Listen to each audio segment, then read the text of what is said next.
မင်္ဂလာပါဒီနေ့ Mathcad Prime သင်ခန်းစာလေးမှာတော့ကျွန်တော်တို့ engineer example လေးတစ်ခုပေါ့နော် object motion ဆိုတဲ့ဒီပုံစံလေးမှာဆိုရင်ပုံစံလေးကိုကျွန်တော်တို့ symbolic application ရဲ့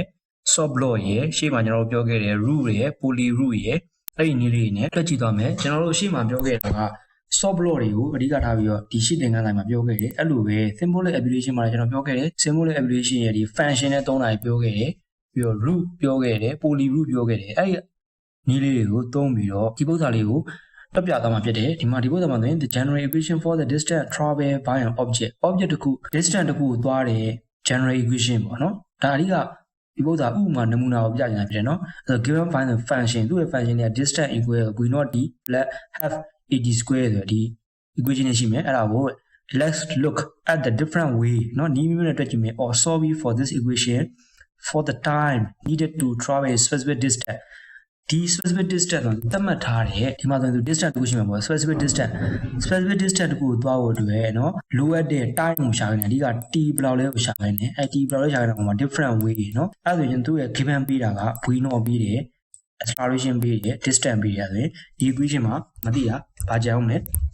t ပဲကြံမယ် distance ပေးတယ် v not ပေးတယ် r ပေးတယ်ဆိုရင်ကျွန်တော် t ပဲမေးရပြတယ် t ပဲကြံတယ်အဲ့ဒါဆိုရင်ဒီဥစ္စာတက်လို့ရပြီအဲ့တော့မှတစ်ခုရှိတာကကျွန်တော်တို့ဒီမှာဆိုရင်ကျွန်တော်တွက်မဲ့နီးတာဘာနဲ့တွက်မလဲ symbolic application နဲ့တွက်မယ် symbolic application မှာရိုးရိုး symbolic application ရဲ့ symbolic application ကို function ပုံစံနဲ့တွက်တာရဲ့နောက်ပြီးတော့ root ရဲ့ poly root ရဲ့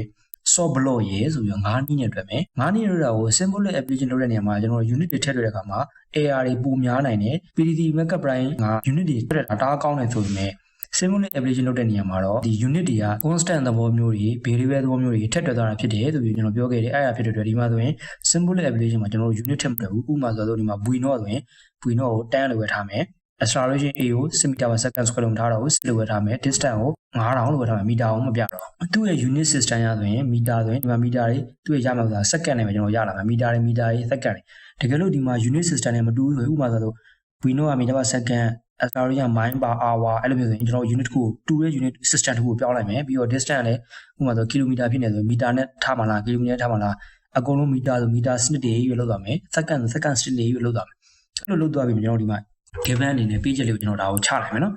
အဲ့လိုချလိုက်ကြရမှာကျွန်တော်ပထမဆုံးနည်းပေါ့ပထမဆုံးနည်းက symbolic application ကိုသုံးမယ် symbolic application ကရှင်းတယ်ကျွန်တော်တို့ဒီမှာဒီ equation ကိုရေးမယ်ဆိုရင်ဒီထဲကကျွန်တော် t ကိုလိုချင်တာလေ t ကိုလိုချင်တာဖြစ်တဲ့အတွက် di တစ်ခုလုံးကို di တစ်ခုလုံးနဲ့ကျွန်တော် t ကိုလိုချင်တာကျွန်တော် symbolic application မှာတွက်ခဲ့ရဆိုရင်မှာ t ဆိုတဲ့ဥပမာဆိုတော့ function တစ်ခုရှိမယ် t ဆိုတဲ့နော် function equation တစ်ခုရှိမယ်အဲ့ဒါဆိုရင်ကျွန်တော်ဒီမှာ equation တစ်ခုရှိမယ်အဲ့ equation ကြီးကနေပြီးကျွန်တော်တို့ကဒီမှာ solve ဆိုပြီးရှင်းခိုင်းတာလေ solve ဆိုပြီးရှင်းတယ်အဲ့လိုရှင်းတာဖြစ်တဲ့အတွက်ဒီဥစ္စာကြီးအကုန်လုံး equation တစ်ကြောင်းဒီတစ်ကြောင်းနဲ့ပုံစံလုပ်ပြဖြစ်တယ်အဲ့ဒါဆိုရင် v not d plus hat ad square minus distance နဲ့ပဲဖြစ်တဲ့အတွက် minus distance ဆိုဖြစ်သွားမယ်အဲ့ဒါဆိုရင်ဒီလိုဝင်သွားမယ်နော်ဒီမှာအဲ့လိုလွှဲတာဖြစ်တယ်ဒီမှာ time 1 ပါ1ဆိုတာကျွန်တော်ဒီမှာ method 1ပါနော် symbolic application နဲ့တွက်တဲ့ method 1မှာလို့ time 1ဆိုကျွန်တော်လွှဲတယ်အဓိကတော့ time နေပဲရှားတာပါဒါပေမဲ့ကျွန်တော် time 1လွှဲတယ်ဒီ equation ပြန်ရေးတယ် minus distance နဲ့ဆိုတာအဲ့ကို solve တဲ့မှာကျွန်တော်မသိရပါလေရှိတယ် t ပဲရှိတယ်မ t မထည့်ဘူးဆိုတော့ဒါပေမဲ့ကျွန်တော်တေချာသွားအောင်လုပ်တာဖြစ်တယ်နော်ဒါကိုကျွန်တော်ပြန်ပြလိုက်မယ်အဲ့ဆိုရင်ဒီလိုတွက်ပြီးနေပြီဘာလို့လဲဒီထဲမှာ तू ကြည့်လိုက်တယ် तू ကရှားတဲ့ကောင်မှာ v not သိတယ် t မသိဘူးမ a သိတယ် t မသိဘူး distance သိတယ်ဆိုတော့သူအနေနဲ့ तू ကြည့်တဲ့ကောင် t တခုပဲမသိရပြတယ်ဒီထဲမှာရှားရောက်တာဒါ t တန်မိုးပဲဒါပေမဲ့တေချာသွားအောင်ကျွန်တော် t ဆိုထည့်တယ်ဖြစ်တယ်နော်တကယ်လို့ဒါ t မိုးနဲ့မသိခဲ့နှစ်ခုတည်းပေါ်နေ तू ထွက်မှာမဟုတ်နော်ပြီးရမှာကျွန်တော် equal ပေးတဲ့ကောင်လည်းမျိုးထွက်တယ်နော် equal ပေးနေကျွန်တော်တို့ဆိုတော့ဒီလိုမျိုးအဲ့မှာ symbolic application ပဲ flow ပေါ့ flow ရတယ်ဆိုရင်ဒီလိုအများကြီးထွက်မယ် flow ကိုကျွန်တော်၅လုံးနဲ့ထွက်မယ်ဆိုရင်ဒီလိုမျိုးထွက်မယ်နော်အဲ့တော့ equal နဲ့လည်းယူလို့ရတယ် flow နဲ့လည်းယူလို့ရတယ်ဒီ symbolic application နဲ့ဒီမှာ flow ကိုမှဒသမဂိမ်းဘယ်နှလုံးယူမယ်ဆိုတော့လုပ်လို့ရတယ်အဲ့လိုမျိုးလုပ်လို့ရတယ်ဖြစ်တယ်နော်အဲ့တော့ဒီမှာကိုကျွန်တော် equal ထားလိုက်မယ် equal ထားပြီးတော့ဒီမှာကကျွန်တော် flow ဆိုပြီးလုပ်ကြည့်မယ် flow ၅လုံးပေါ့နော်အဲ့လိုလုပ်ကြည့်လိုက်မယ်ဒါ equal နော်အဲ့လိုလုပ်ကြည့်လိုက်မယ်အဲ့ဆိုရင်ဒီနည်းလေးကိုနားလည်သွားပြီဒီမှာနော်အဲ့လိုပဲ symbolic application နောက်တစ်နည်းဒီမှာကျတော့ create function using symbolic application ဒီမှာကျတော့ symbolic application ကိုတွက်မှာပဲဒါပေမဲ့ function လေးနဲ့ထားမယ် function နဲ့ထားမယ်ဆိုကျွန်တော်ဒီမှာဆိုရင်ကြည့်လိုက်မယ် function နဲ့ထားမယ်ဆိုတော့ဒီ equation ကြီးကိုပဲကျွန်တော်ဒီ equation လေးမှာဆိုကျွန်တော်ဘယ်ကောင်လေး function နဲ့ထားမှာလဲ v not ရဲ့ t ကကျွန်တော်လိုချင်တာကို t ကိုမလုပ်တော့ဘူး v not ရဲ့ a ရဲ့ distance ကိုကျွန်တော်တို့ function တခုထဲမှာသူ့ရဲ့ element အနေနဲ့ထည့်လိုက်မယ်အဲ့ဒါကြီးကတော့သိအောင်ဒါရဲ့သိတဲ့ဥစ္စာတွေ element နဲ့ထားမယ်အဲ့ဒါကိုပြောင်းလဲလို့လည်းရတယ်အဲ့ဒါဆိုရင်ဒီ equation ကိုပြန်ရေးမယ်နော် ပြန်ရေးပြီးရခါမှာဒီမှာမတိရခါမျိုးတီကိုမတီဘူးအဲ့ဆိုရင်ဒီမှာလည်းလို့ပဲ solve t ဆိုတဲ့ကနေဒီလိုထွက်လာမယ်နော်ဒီလိုပဲဖြစ်တယ်ဒီမှာကရိုးရိုး simple နည်းကိုသုံးတာပြီးတော့ဒီမှာဒါ function လေးနဲ့သုံးတာဖြစ်လေအဲ့ function လေးကိုဒီမှာထပ်ပြီးတော့အဲ့လိုမျိုးဒီမှာ time function ပေါ့အဲ့ time function ရော time 2ပေါ့ time 2ဆိုတာဒီမှာ method 2နဲ့လွှတ်တာပြီးတော့ time 2 time function ဆိုပြီးလွှတ်လိုက်တယ် time function ဆိုပြီးလွှတ်လိုက်ရင်မှာဖြေထွက်တာပဲအဲ့လိုမလုပ်ချင်မဲ့နဲ့ဒီမှာဟောတိုင်း time 2ဆိုပြီးတော့ time 2ဆိုပြီး time 2ကိုကျွန်တော်တို့ဒီမှာ function နဲ့ထားခဲ့ရင်လေ time 2ကတော့ဖြစ်ထွက်တာဖြစ်တယ်နော်တူတူပဲဒါလုပ်လို့ရတယ်အဲ့ဆိုရင် symbolic application တွေတွက်တဲ့နည်းနှစ်ခုကိုဒါဆိုရင်နားလည်လိမ့်မယ်လို့ထင်ပါတယ်နော်အဲ့ဒါပြီးတဲ့အခါမှာကျွန်တော်တို့နောက်တစ်ခုကကျွန်တော် root ကိုသုံးပြီးတွက်မယ် root ကိုသုံးပြီးတွက်မယ်ဆိုရင် root မှာဆိုကျွန်တော်ရှင်းတယ်ကျွန်တော် root ပြီးတော့ဒီမှာ function ရှိမယ် root ဆို function ဒီ function ပဲ root function ပြီးတဲ့အခါမှာကျွန်တော်တို့ရဲ့မတိခင်းရပါတယ် t ကိုမတိဘူးကျွန်တော် root ကိုတွက်ခဲ့တာရှိတယ် root နဲ့ poly root ကိုတကယ်လို့ဒီဥစ္စာလေးမရှင်းဘူးဆိုတော့ root နဲ့ poly root မှာပြန်ကြည့်ပြီးတော့ပြန်ပြီးရှင်းကြည့်ပါနော်အဲ့မှာဆိုရင် distance ဒီမှာလိုချင်တဲ့ t ပြီးတော့ခါမှာကျွန်တော်ဒီပထမတစ်ခုကကြတော့အပေါင်းဘက်ကိုယူမယ်ဆိုတာဆိုနော် root မှာကြတော့ single answer ဘက်ကိုထုတ်ပြရလေနော်အပေါင်းဘက်ကိုလိုချင်တာလားအနှုတ်ဘက်ကိုလိုချင်တာလားဆိုရင်ကျွန်တော်ဒီမှာတစ်ခုက0ကနေ100ဆိုပြီးတော့ဒီဥစ္စာကျွန်တော်မသိဘူးတော့ gas value ပေါ့ gas value ဒီမှာ gas value ထည့်မယ် gas value အပေါင်းဘက်လိုချင်တာဖြစ်တယ်0ကနေ100ဆိုတဲ့အခါမှာဒီမှာအပေါင်းတန်ကိုထွက်ပြီးအဲ့လိုပဲ time 32ဆိုတာကမတ်သက်3ခုမြောက်နဲ့တွက်တဲ့ဥစ္စာရဲ့တစ်ခုနှစ်ခုဆိုပြီးလောက်တာဖြစ်တယ်နော်အဲ့လိုပဲလွှဲတယ်ဒီမှာကျွန်မဒီဟာလေးထပ်ပြောင်းပါမယ်နော်မတိခင်း t ရဲ့အနှုတ်100ရဲ့0ရဲ့အဲ့မှာဆို gas value က root ရဲ့ gas value ကကျွန်တော်ပြောခဲ့တယ်အနှုတ်နဲ့အပေါင်းနဲ့အဲ့လိုမျိုးဆိုရင်သူကငယ်ရားနေကြည့်ရအောင်နော်ငယ်ရားနေကြည့်ရအောင်ဒီမှာသူတို့0 -100 ဒီမှာ0 100ဒီမှာ0 -100ဆိုလို့မရဘူး -100 0ဒီမှာဆိုရင်0 100အဲ့ဆိုရင်ဒီမှာ -42.526 ဆိုဒီကပုံစံနဲ့ထွက်တာဖြစ်တယ်ဒါ root နဲ့လုပ်တဲ့နည်းဖြစ်တယ်နော်ဟုတ်ပြီအဲ့လိုပဲကျွန်တော်တို့ root နဲ့လုပ်တဲ့နည်းကမှာ poly root နဲ့နည်းကိုသုံးမယ် poly root ကကြတော့ကျွန်တော်ပြောခဲ့တယ် poly root ကတစ်ခါတည်း multiple answer ပေါ့တစ်ခါတည်းထုတ်ပေးနိုင်တယ်ဆိုပြီးပြောခဲ့တယ်အဲ့ဒါကို root and poly root ဆိုပြီးသင်ခန်းစာလေးရှိတယ်အဲ့သင်ခန်းစာလေးမှာပြန်ကြည့်လိုက်ပါအဲ့ဆိုရင်ဘူးရှင်းသွားလိမ့်မယ်ဒီမှာဒါကျွန်တော်တို့ဒီမှာ we not equal တန်းချတာနော် equal ကျွန်တော်ဒီမှာ define မကျင်ညာဘူးဒီဥစ္စာကိုမမြင်ရပါသလိုဒါတွေကိုမမြင်ရပါသလိုကျွန်တော်ပြန်ပြီးတော့ဒါ equal တန်းညီးပြရတာ equal တန်းညီးပြရမှာသူ့လိုဒါရဲ့အပေါ်မှာဘေးပဲပေးပြီးသားတွေကတော့တန်းထွက်လာဖြစ်တယ်နော်ဒါဆိုပါတော့ဒါကိုကျွန်တော် decimal နဲ့ပဲလို့ရှင်တယ်decimal ဖြစ်သွားပြီဟုတ်ပြီအဲ့မှာဆိုရင်ကျွန်တော်တို့ဒီ equation ကိုကျွန်တော်တို့ beta ပုံစံနဲ့ပြန်ရေးမယ် beta ပုံစံနဲ့ပြန်ရေးမယ်ဆိုရင် minus distance we not had 80ဆိုရင်ဒီရဲ့ equation မှာဘာရှိတုံးဆိုဒီမှာကြည့်လိုက်မယ်လိုချင်တဲ့ t ကဘာဖြစ်လဲကျွန်တော် equation ကဒီလိုရှိနေ we not t plus had 80 square minus distance အဲ့လိုရှိတယ်အဲ့မှာကျွန်တော်ပြောခဲ့တယ်poly root မှာဆိုရင်ကျွန်တော်ဘယ်ကနေ beta ပုံစံပြောင်းရင်ဘယ်ကနေစပြောင်းလဲဆိုရင်ဒီမှာဒီကဆိုရင်ဒါ t 0တက်ဖြစ်မှာပါနော် t 0တက်ဖြစ်မှာဒီမှာဒီက distance ဖြစ်သွားမယ်ဒီက distance ပြီးတဲ့အခါမှာ t တစ်ထက်ကဘာဖြစ်တော့ we not ဖြစ်သွားမယ် t နှစ်ထက်ကဘာဖြစ်သွားမလဲ1 - 2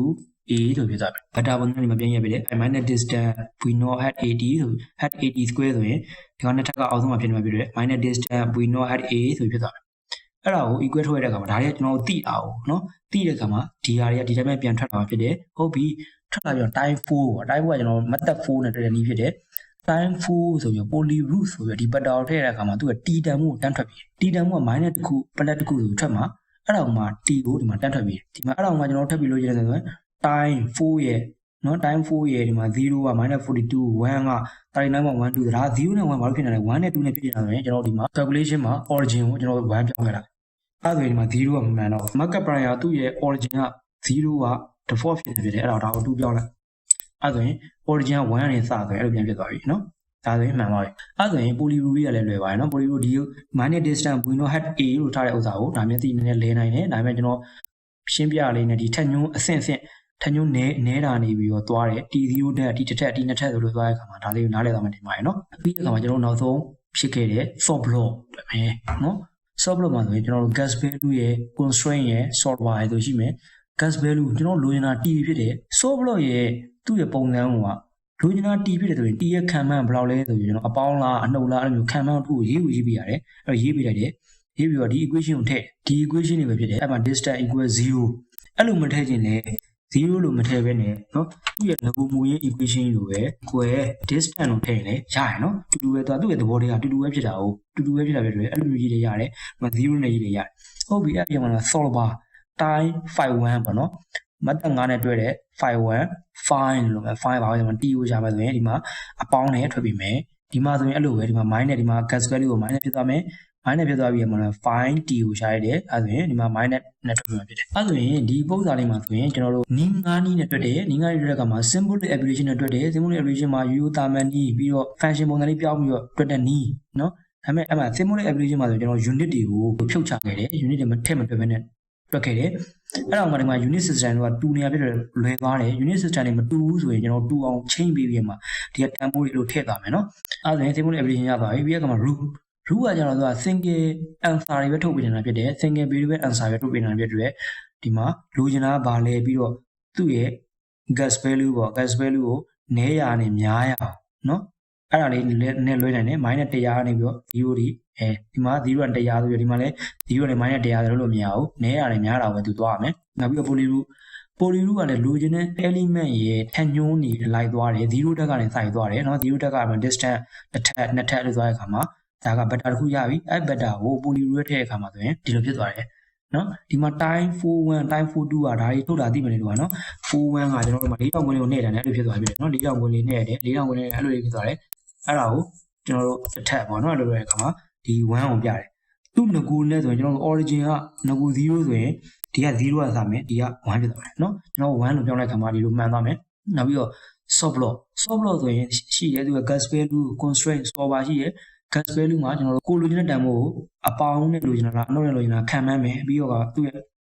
equation ပေါ့တကယ်ဒီ constraint ပေါ့ equality ဖြစ်တဲ့ equation ထည့်မယ်ထည့်ပြီးတဲ့အခါမှာကျွန်တော်တို့နောက်တဲ့ solver မှာကျတော့ဒီမှာ variable တစ်ခုလိုလိုက်မယ် variable တစ်ခုလိုပြီးတော့ find ဆိုပြီးလိုချင်တဲ့ t ကိုရှာတဲ့အခါမှာဒီလိုမျိုးလေးအဖြစ်ထွက်လာဖြစ်တယ်နော်အဲဆိုရင်ဒီပုံစံလေးကိုနီးလန်း9နီးနဲ့တဲ့ဥစ္စာကိုနားလည်မယ်လို့ထင်ပါတယ်နော်အားလုံးကိုကျေးဇူးတင်ပါတယ်